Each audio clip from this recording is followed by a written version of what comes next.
Alright, I've done this in a bunch of ways, but never quite like this.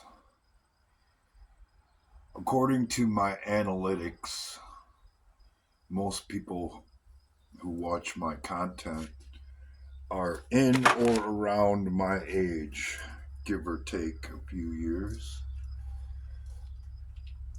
If that's the case, I have a question I'd like to ask most of you. Was George Orwell's 1984 required reading when you were in high school? It was mine. And if you look at the system that was in place in that book, it's obviously not our Constitution. There's no denying that.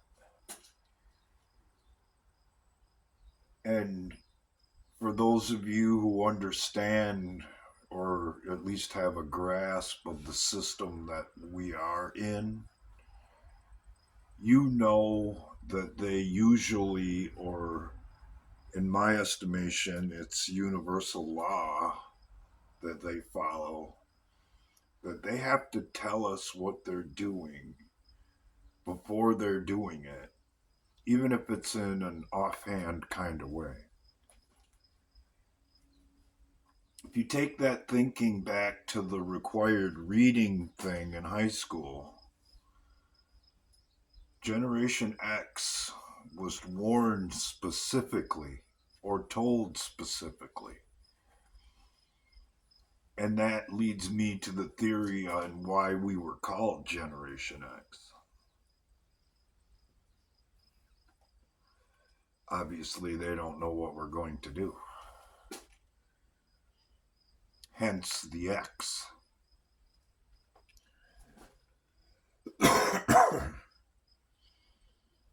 Everything has been on a timetable. And you could go to Agenda 2030 and some of the other things that have come along the way before this really started popping out or sticking out to the public or anyone who's been paying attention.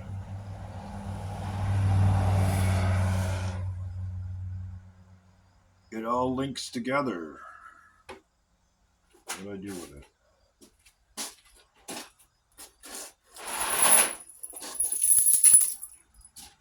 Like links in a chain. And it's happening right in front of our noses. Question to you would be, oh, poor car. What are you going to do about it? What are you going to do when it comes kicking in your door? Pretend it ain't happening?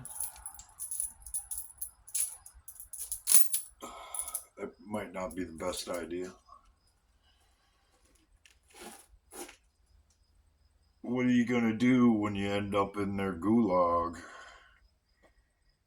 Or fun camp, as somebody else has called it. And they outright tell you, well, we told you this was coming. Don't you remember when you had to read that book in high school? We told you. But apparently, you had better things to do. So you can forget about the way it was. This is how it is now. Seem like a valid justification from the other side? Sounds like it to me. As I have been saying all along, they've been setting up a system of government outside of our Constitution, and that should be pretty damn obvious by now. And in our Constitution, there's a term for doing that. And according to the Constitution, there's only one remedy. And one remedy only. So If you were actually doing that, setting up a system similar or even more tyrannical, actually, than what we read about in 1984, how far would you be willing to go in order to not be discovered before you actually completed your plan? If someone came along that could expose it or was looking to restore the Constitution back to the law of the land, which obviously it's not. Oh, you need an example? Look at this very platform. Google, being the parent company, obviously does not believe in the Constitution. If they did, you'd have the right to come on here and speak your mind and share your ideas, no matter how far fetched they might be. That's simply not the case. And there ain't a person on this platform that doesn't know that.